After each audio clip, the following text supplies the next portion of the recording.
I just drew a blank.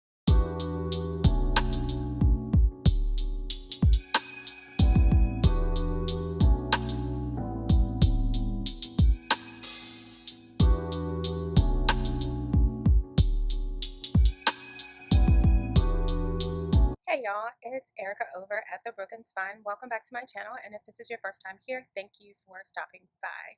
Happy Friday. I have not done a Friday reads in a long time, and so I thought I would do one.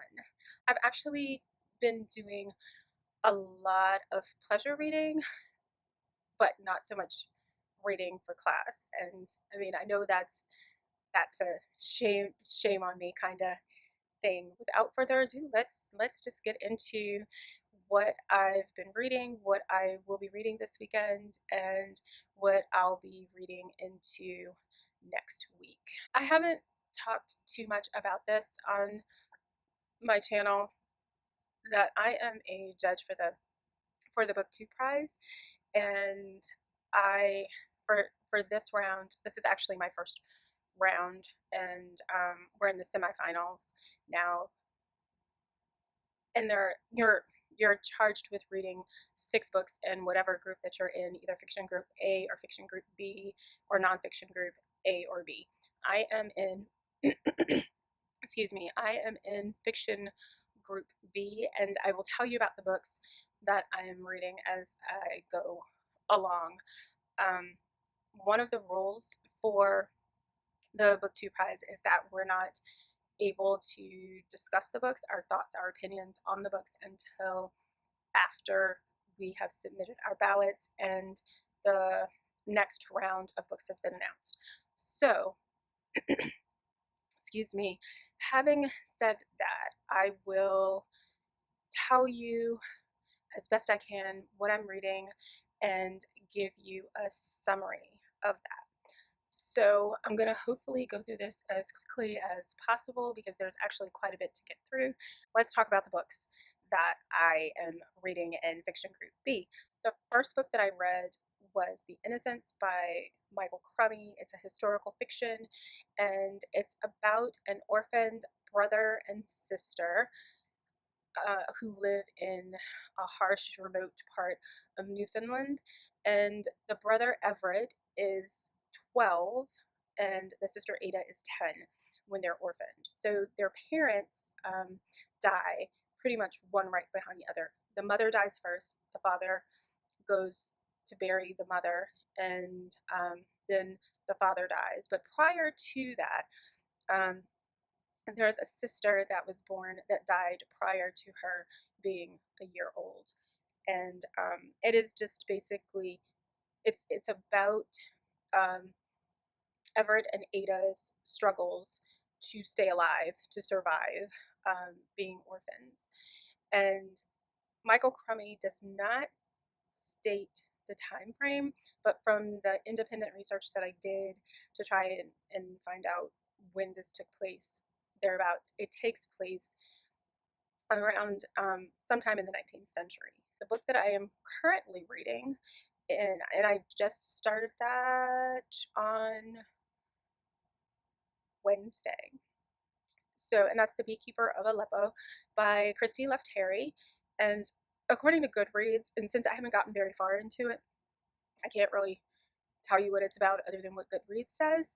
And this is a novel that puts, according to Goodreads, it puts human faces on the Syrian war.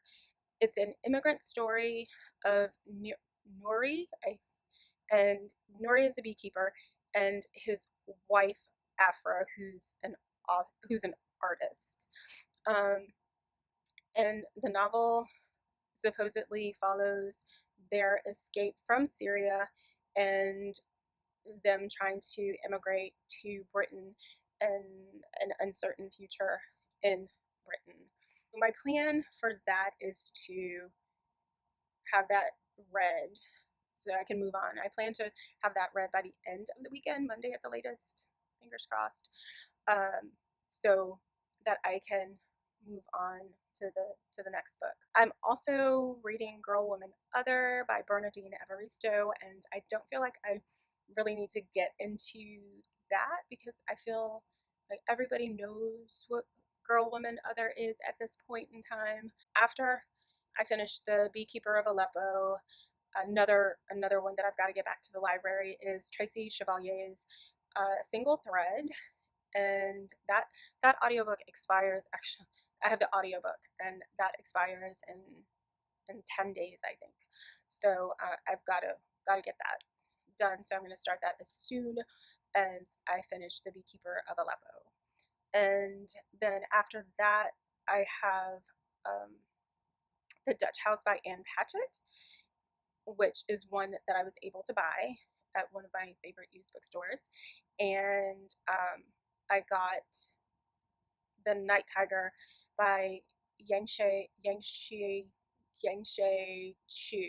That's it for the Booktube prize as to what I'm reading in my plan for in my reading plan strategy for the Booktube prize. I'm doing another buddy read with Shane at Luxurious Blue and Wendy at Book Nerd TV, and it is I just drew a blank. It's um, N.K. Jemison's How Long Till Black Future Month. Oh. And we plan on, and we're reading that through the month of July, and we plan on doing another live show in August. We haven't set a date for that yet, so if you are interested in coming out for that live show discussion, keep an eye out on our channels. If you're not subscribed to us, make sure that you do subscribe so that you'll be notified when we make that announcement. Seems like I have a lot of reading in progress and a lot of upcoming reading, which I do actually. Shouldn't seem like it. I do have a lot of in progress reading and a lot of reading that's coming up.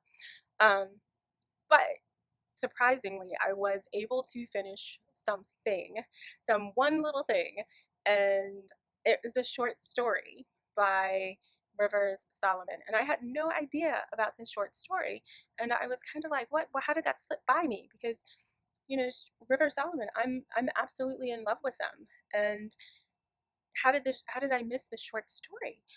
But I did, and it's okay because I found it, and it came up as when I was typing in Goodreads to update my review.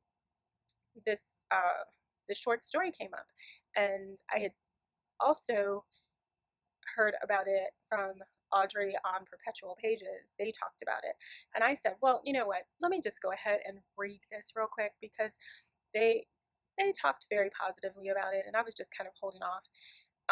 But I decided to go ahead and just read it. It only took like an hour at best to read because it's only a whopping 25 pages, y'all. So if you like River Solomon or if you want something short, fantasy,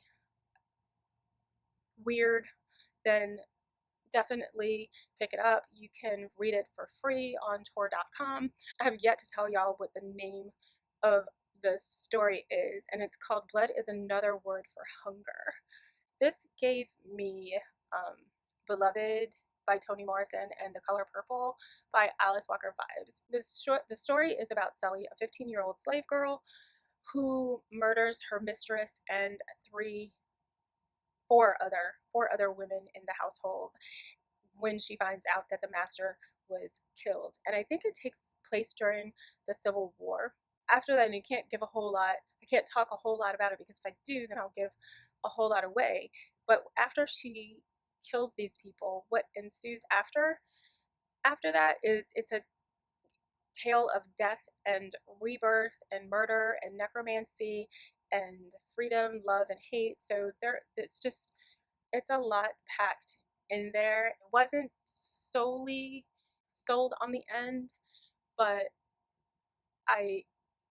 I could kind of see it coming at the same time. Just go ahead and check it out. Tor.com, you can read it for free. I have rambled on quite a bit, so I'm going to end this video here, and if you made it this far in the video, I truly appreciate you watching, and I just want to say that I appreciate each and every one of you that has subscribed to my channel and that continues to engage with me in my content. So I really and truly appreciate that. And see, and I just want to say this: I love seeing your comments. It it makes me happy, and I enjoy responding to them as well. So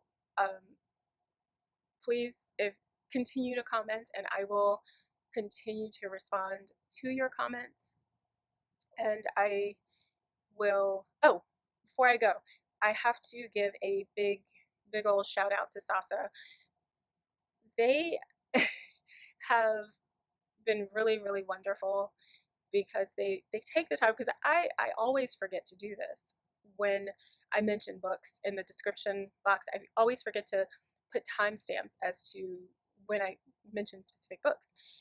And Sasa has been great. In the last few videos that I've done, they have put in their comment, they put timestamps for the particular, for those books. So thank you so much, Sasa, for doing that. I just wanted to give you a shout out. So having said that, and having rambled on long enough, if you enjoyed this video, please make sure you give it a thumbs up. If you like the content here, please make sure you click subscribe and hit the bell to be notified of new content. And until next time, bye.